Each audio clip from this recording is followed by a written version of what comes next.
por eso es importante que se tenga esta voluntad política y se tome la decisión, porque no hay argumento técnico que pueda sostener que se mantenga. Y por otro lado, la transparencia en la información y rendición de cuentas. El ministerio está obligado a decirle a la población con qué le está vacunando. Indudablemente siempre vamos a alentar la vacunación. Vacunarse con una vacuna trivalente, por supuesto, si no hay otra, hay que hacerlo. Y hay que alentar la vacunación. Nosotros estamos solicitando que esto lo hagan para el próximo año. Nosotros estamos viviendo en una época donde todo el mundo está resfriado, todo el mundo está hablando de la influenza, todo el mundo también se preguntó por qué la influenza, esta vacuna de influenza se está poniendo tan tarde, ¿no? Los especialistas han dicho que esto se debe poner en febrero, en marzo, pero nosotros lo estamos poniendo muy tarde. Nosotros estamos aquí, le damos la bienvenida en estudios a María del Pilar Collantes, es presidenta de la iniciativa regional Voces Ciudadanas. Bienvenida, María del Pilar, a Exitosa. Muchas gracias, Karina. Contenta de estar aquí con tu audiencia. Muchas gracias por estar aquí. Bueno, ustedes le han mandado una carta al nuevo ministro de Salud y tengo entendido que no es la primera vez que intentan comunicarse con un ministro, porque han identificado que no estamos totalmente protegidos, que lamentablemente hay especies de cepas diferentes de influenza que ya están coberturadas en otros países, pero nosotros seguimos en la antigüedad, en la prehistoria. No compramos las vacunas pertinentes. Y esto, hasta donde yo entiendo, porque quiero que tú me lo desagregues, la OMS ya ha dicho de que cuando nos decían viene otra pandemia, es que es posiblemente que esa nueva pandemia sea de influenza y nosotros no vemos las cosas a largo plazo como ya hemos visto el dengue, hemos visto todo lo que nos viene hasta el fenómeno del niño, ¿no? Así es. Sí. ¿Qué es lo que ustedes están pidiendo? Explícamelo, por favor. Sí, bueno, mira, la influenza hay dos tipos, la A y la B. El país en el sector público aplica la vacuna trivalente que te protege contra 3 cepas y en el sector privado la 4. Así como bien simple, ¿no? 4 es más que 3. Entonces, desde el año 2018, la comunidad médica científica, información que se le ha venido dando información técnica al Ministerio de Salud, insistiéndole acerca de mejorar, porque no debe haber esa suerte de inequidad. En el sector público no vas a encontrar ningún consultorio pediátrico, ningún laboratorio privado que coloque la vacuna trivalente. Entonces, ¿cuál es el argumento que ha señalado el Ministerio de Salud? Dice que no circula el Yamagata. El Yamagata es el linaje que no contiene actualmente el sector público. Sin embargo, del año, cuando tú haces con dato oficial el análisis del 2014 al 2020, en el Perú triplicó el número de Yamagata según el reporte de la Organización Mundial de la Salud.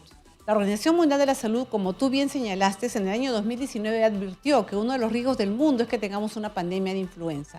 Y el concepto de prevención, no tienes que esperar que tengas el virus circulando, porque eso ya es muy tarde para en ese momento tomar una decisión. Entonces, le hemos dicho, porque lo hicimos con la anterior ministra, no tuvimos ninguna respuesta, le hemos enviado un documento y nosotros confiamos, así esperamos que el ministro Vázquez tome acción porque se necesita voluntad política, dado que la norma técnica permita que se adquiera una vacuna que proteja contra las 4 cepas y por otro lado también porque la data y lo técnico así lo dice. El argumento de que no estuvo circulando Yamagata no es una razón técnica. Primero que ya la OMS ha dicho que Yamagata está en el mundo y la gente viaja y se mueve mucho, entonces en cualquier momento la vamos a tener en el país. Claro, y además ya la hemos tenido según las cifras oficiales del mismo MINSA, que haya bajado en la época de la pandemia, debe tener algún tipo de explicación. Así es. Los cubrebocas. Correcto, y completamente, lo que llaman los técnicos el silencio inmunológico, pero que ahora vamos a pasar factura. Y mira lo que estamos viendo con virus sincicial. En la misma carta, ahí quisiera señalar una grave preocupación que tenemos. Es acerca de los niños, particularmente los prematuros. ¿Y quiénes? Los que acuden al sector público. Antes de seguir para que todos nuestros oyentes y televidentes nos sigan, es que lo que estamos hablando son de virus que se transmiten como el COVID. Estamos hablando de la influenza y todos son con aerosoles. Entonces, por eso estamos hablando de las mascarillas, ¿no? Entonces la es. influenza, que es como un resfrío, pero Correcto. también hay influencias Puede que te pueden complicarte, matar. por supuesto. Sí, Por y entonces supuesto. tú me estabas hablando de este virus que está haciendo estragos en los bebés en Chile todavía, ¿no? Ah, claro, Ajá. estaba hablando también del virus incisional, pero sí, en realidad es sumamente importante porque ¿quiénes son los más afectados? ¿No? Señalando nada más para subrayar ese tema de influenza. Los grupos, por ejemplo, personas que tienen cáncer, personas que tienen diabetes, hipertensión. En el Perú son millones, los menores de 5 años. Entonces, por eso es importante que se tenga esta voluntad política y se tome la decisión, porque no hay argumento técnico que pueda sostener que se mantenga. Y por otro lado, la transparencia en la información y rendición de cuentas. El ministerio está obligado a decirle a la población con qué le está vacunando. Indudablemente siempre vamos a alentar la vacunación. Vacunarse con una vacuna trivalente, por supuesto, si no hay otra, hay que hacerlo. Y hay que alentar la vacunación. Nosotros estamos solicitando que eso lo hagan para el próximo año, que no esperemos, no estemos a la cola. Mira, países como El Salvador y Honduras ya lo hacen. Son países con menos recursos que el Perú y ya lo están haciendo. Entonces, no Y hay ellos argumento. tienen la tetravalente. Así es. Y es decir, lo que ustedes están poniendo en la vitrina es que el Estado no te lo está dando en el plan de vacunación, pero si tú tienes plata y te vas a la clínica, sí puedes Así es. pagar la tetravalente. Y sí, así es, correcto, así es. Entonces, ahí hay un tema de equidad en el caso puntual de la vacuna contra la influenza. Y el otro punto que tú has señalado del virus sincicial, efectivamente lo que está ocurriendo en Chile, que tiene muy buena data. Y mira, hay una práctica muy interesante que tienen en Chile. Cuando muere un niño menor de 1 año, hacen una auditoría. O sea, ellos llegan al fondo de la verdad y de la responsabilidad, ¿no? Eso es algo que me parece una práctica muy, muy valiosa. Entonces, ¿qué pasa? El virus sincicial es la causa número 1 en el mundo de enfermedad infecciosa en los menores de 1 año. En realidad, en los menores de 5 años. Entonces, en todos los países, en el sector privado hace 20 años, ¿qué pasa? Se les coloca lo que le llaman un anticuerpo monoclonal. Cuando el bebé prematuro nace, ¿no? Lo identifican que es prematuro porque nació antes de tiempo, por el peso, etcétera, le colocan el cuerpo monoclonal que inclusive ni siquiera, no estamos hablando de algo que sea de alto costo, por definición, según la resolución, no lo es. Pero en el Perú no lo hacen. ¿Por qué? Porque falta de voluntad política, de decisión y de gobernanza. ¿Es una vacuna? Ese es un biológico. ¿Sí? Es un biológico. Y lo que hace es prevenir.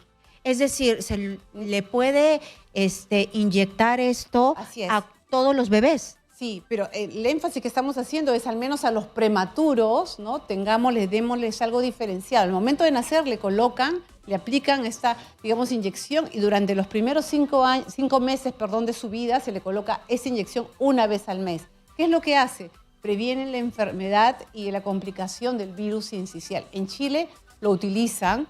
En Colombia, en todos los países lo utilizan. ¿Solamente para los prematuros se utiliza o se utiliza para todos los Podría niños? utilizarse para todos los niños, pero digamos, nosotros ahí el énfasis que le estamos diciendo, mira, si en el sector privado lo ponen hace más de 20 años, colócaselo al menos a los prematuros, porque, o sea, la realidad en el país, ¿te imaginas cuántas UCIs? Además es más costoso, un niño en una UCI, un recién nacido en una UCI, además su proyección de vida, ¿no? Cómo se afecta. Y sobre todo, claro, si el prematuro nació en el sector privado, lo va a recibir, pero si nace en un hospital público, exitosa, eso no va a pasar.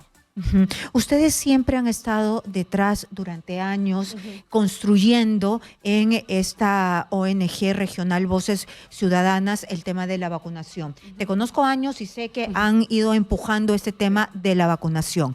Entonces, ¿cómo está nuestra vacunación? Porque hubo un quiebre en el tema del COVID, la gente se encerró y hay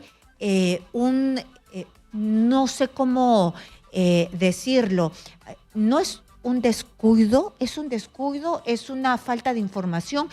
¿Qué hay detrás para que haya, qué hay detrás que no conocemos para que no se hayan llegado a recuperar el 90% de vacunados que antes sí teníamos? Sí, yo creo que desde antes de la pandemia ya teníamos bajas coberturas y creo que hay varios puntos, ¿no? Uno de ellos es que durante años nos hemos quedado muchísimo en la felicitación, y ha sido como esto que decían las abuelas, como que te quedas ahí como muy cómodo en ese sentido, pero ya estábamos en menos del 90% previo a la pandemia. Pero ¿qué pasa? Hay una suerte de un quiebre de confianza de la población en general con el Estado, ¿no? Y por otro lado, el Ministerio de Salud no ha tenido el liderazgo ni la capacidad de articulación hacia adentro y hacia afuera. O sea, necesitamos una gran alianza nacional por el derecho a la vacunación, y ahí sí quiero destacar la labor de las vacunadoras, pero las que están en la primera línea, las que cruzan el río, las que suben el monte con su termo de vacunas en la espalda. Ellas realmente merecen, son las heroínas del país. Sin embargo, falta una decisión política, porque no se está... Por ejemplo, si tú sigues vacunando a las mismas horas, esperando que las madres acudan, las madres trabajan. Entonces necesitamos versatilidad, necesitamos un presupuesto que dé ese soporte, que se vacune en las noches, por ejemplo, escuchar a los líderes de las organizaciones sociales. Entonces, esa gran convocatoria no ha habido, y esperemos que en esta nueva gestión se pueda tener esta gran convocatoria que debería de reunir al sector público, que debe de reunir a la academia, que debe reunir al sector privado. Todos debemos de sumar en generar una mejor cobertura, porque en este momento tenemos amenaza de polio, de sarampión, y sería un gran retroceso para el país, ¿no? Pero yo quiero sí señalar alguna cosa que a nosotros nos preocupó muchísimo, fue el discurso de la ex ministra de Salud. Ella decía, estamos haciendo un esfuerzo y la gente no se vacuna. Entonces no se le puede responsabilizar a la población. No, son las estrategias. Exacto, claro. Porque el ministerio tiene que ser el garante, el que tiene que desarrollar estrategias, como tú bien señales, creativas, que coloquen en el centro al ciudadano y la ciudadana, ¿no? Y diferenciadas además con las autoridades locales, regionales y nacionales. Ha quedado clarísimo, muchas gracias. Hemos estado con María del Pilar Collantes, ella es presidente de la iniciativa regional Voces Ciudadanas. Muchas gracias.